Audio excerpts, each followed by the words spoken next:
Hi friends, welcome to my channel. இன்றைக்கி நம்ம வீடியோவில் எக் சேமியா எப்படி செய்கிறதுன்னு பார்க்கலாம். நிறையா பேர் எக் நூடுல்ஸ் தான் ட்ரை பண்ணுவீங்க. எக் சேமியா நிறைய பேர் ட்ரை பண்ண மாட்டீங்க. சேமியாவே பிடிக்காதுன்னு சொல்கிறவங்களுக்கு கூட இந்த மாதிரி செஞ்சு கொடுங்க, விரும்பி சாப்பிடுவாங்க. தேவையான பொருள்: ஒரு பெரிய வெங்காயம், ஒரு சின்ன தக்காளி, 2 பச்சை மிளகாய் நடுவில் கீறி விட்டுக்கோங்க, 1/4 ஸ்பூன் மஞ்சத்தூள், 1 ஸ்பூன் வெறும் மிளகாத்தூள், அப்புறம் 1 ஸ்பூன் தனியாத்தூள், அப்புறம் 1/2 ஸ்பூன் கரம் மசாலா பொடி, 2 எக்கு. இப்போது ஒரு கடாயில் எண்ணெய் ஊற்றி நம்ம எடுத்துருக்க முட்டையை அதில் உடச்சி ஊற்றிட்டு உப்பும் பெப்பரும் தூவி, நீங்கள் நல்லா பொடி மாஸ் செய்வோம்ல அந்த மாதிரி நல்லா கலரி தனியாக எடுத்து வச்சுக்கோங்க.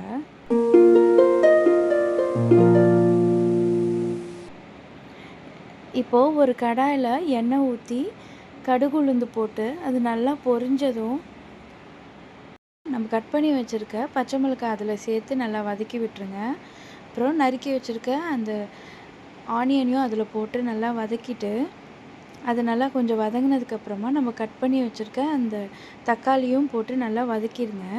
அது ஓரளவுக்கு வதங்கி வந்ததும் தேவையான அளவு உப்பு போட்டு நல்லா வதக்கிடுங்க.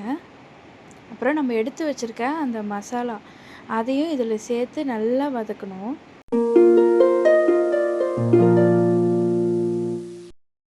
எவ்வளோ சேமியா எடுத்திருக்கீங்களோ அதுக்கு தேவையான அளவு நீங்கள் தண்ணி ஊற்றி அது நல்லா கொதி வந்ததுக்கப்புறம் நீங்கள் இந்த டைமில் உப்பும் காரமும் செக் பண்ணிக்கலாம்.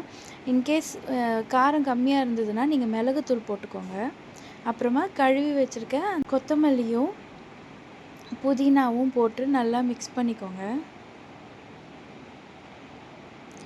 நல்லா கொதி வந்ததுக்கப்புறமா அந்த எடுத்து வச்சுருக்க சேமியாவை அதில் சேர்த்து நல்லா கிளறி விட்டுருங்க. அது நல்லா வெந்ததுக்கப்புறம்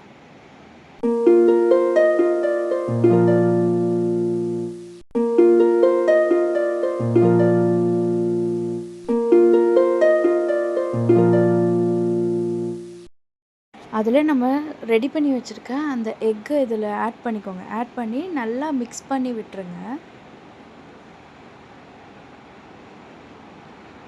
அவ்வளோதான், சுவையான எக் சேமியா ரெடி. நீங்களும் இதை வீட்டில் ட்ரை பண்ணிவிட்டு கமெண்ட்டில் சொல்லுங்கள். தேங்க்யூ.